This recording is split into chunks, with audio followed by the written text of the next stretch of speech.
Now heading over to neighboring La Republic to Cameroon, where the issue of the ID card system is becoming a very serious issue.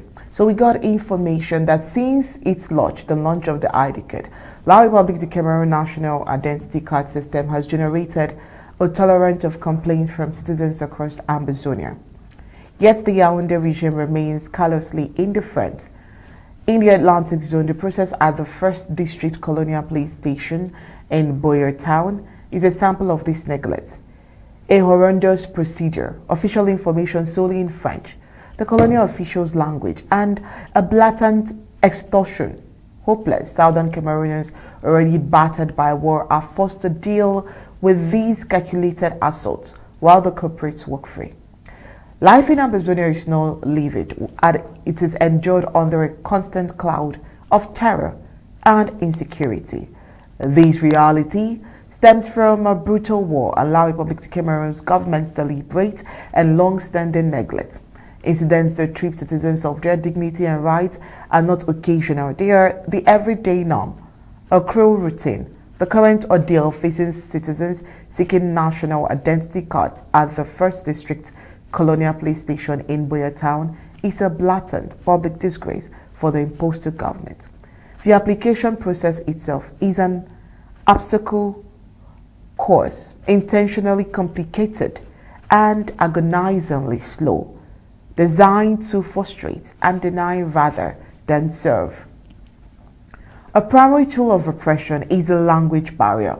All official notices and essential information regarding identity card applications are presented exclusively in French.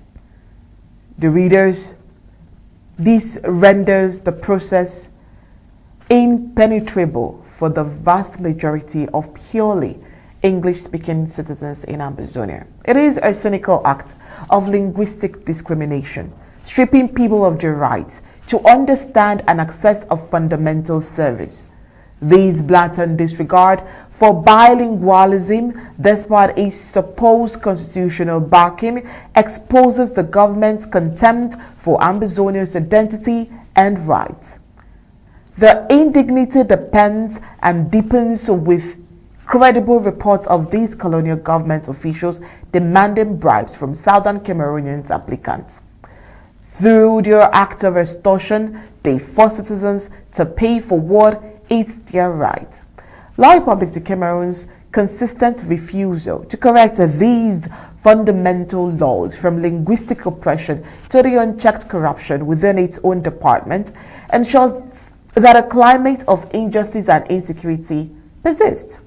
These relentless assaults on basic rights and human dignity intensifies the grievances that feed the ongoing war, trapping the population in a cycle of fear, poverty, and despair. Meanwhile, the Colonial National Commission for the Promotion of Bilingualism and Multiculturalism, led by Peter Mafani Musonge, has constantly turned a blind eye to the ordeal of the suffering population. Oh well, Barrister Basia, National ID card in French. Well, again, we get into another dilemma. Identity cards. Identity cards is strange now. The identification of people is known worldwide. Every country, community in the world, not just in Ambazonia. Every country identifies its own citizens. There's a system to identify people. What is the problem with Cameroon then? The only problem with Cameroon is that they use the idea of identification, which is to extort money from people. Otherwise, we live in the United States, the town where I live. If I go to make an identity card, which most Americans do, it takes you less than 10 minutes to get an identity card. The whole thing is digitalized. The machine that takes your fingerprint, the machine that takes you a digital picture, there are machines programmed, made for that purpose. They were not designed for the white man. The very machine would take you a digital picture in Yaoundé, in Kambe, in Hum, in Bamenda.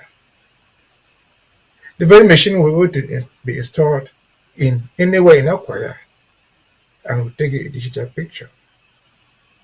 All what you need is just a good will to do it. Buy the machine, install them there. Everybody who needs an identity card will get it within minutes, not weeks. But they will not do this. Is it because they don't know how to do it? No, they know how to do it. Those who are running this are very, very intelligent. It's because they don't want to do it. They want to use it as a tool, as a method to extort money from people. Where every single policeman can mount a blockade on the road and ask for identity card. If you don't have one, they give you 1,000 francs or whatever amount they ask from you. It's a system set up to steal, to extort from where they did not deserve. And so again, this is the big, big problem. Identify people if you want, but make the identification simple. 3, 4, 5 months ago, we saw it in Yaoundé. They claimed that Mr. Mbagangele had set up fast identification. They don't exist anywhere. But is that something that should be celebrated on radio as a big achievement? Certainly not.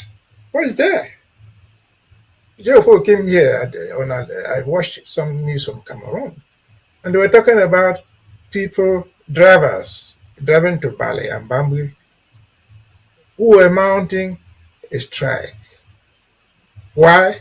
Because between just Bamenda and Bambui, and Bambui actually, there were so many checkpoints extorting money from drivers. Checkpoints, illegally mounted or what for whatever reason. Everywhere you pass here 1,000, you go to the next one, which is 5 meters away, 10,000. You do that all the time.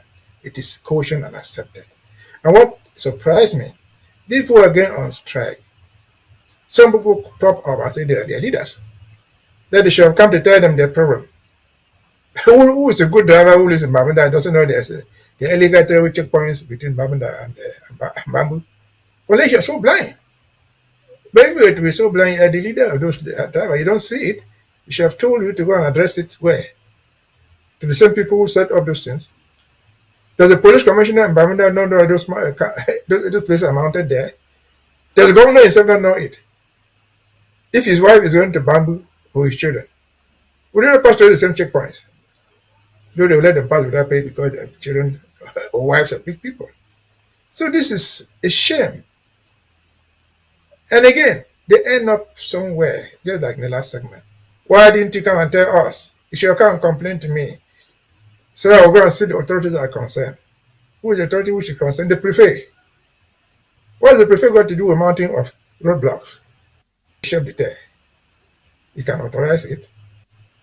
He can authorize the extortion from you without any accountability.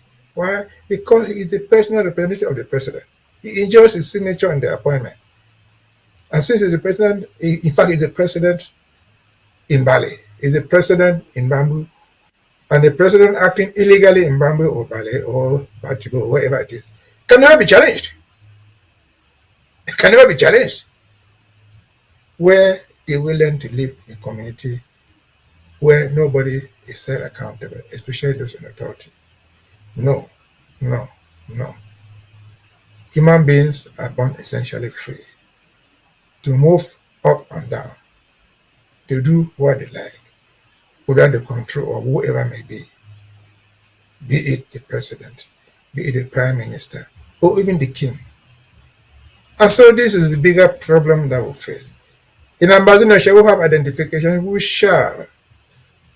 But our identification process shall be fast, shall be clear, shall be understandable. That's all you fight about.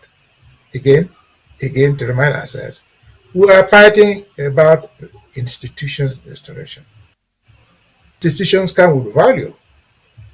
If our institution must allow a police force, which it would, the police force will be held accountable. If our institutions will own an army, the army must be the army that defends the people, not the army that shoots people. If our institutions will look for political leadership, mayors, councillors, office holders, prime ministers, Those people must be accountable to the people.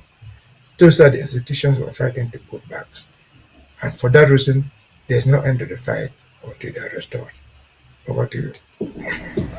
All right, thank you so much, Barrister Mbasia. It's been an hour with you here, and I must commend how you put together all of these analyses, and I'm sure that Ambazonians are learning, and they will definitely understand why you usually take out time every day to do all of this. Nothing but pure love for Ambazonia.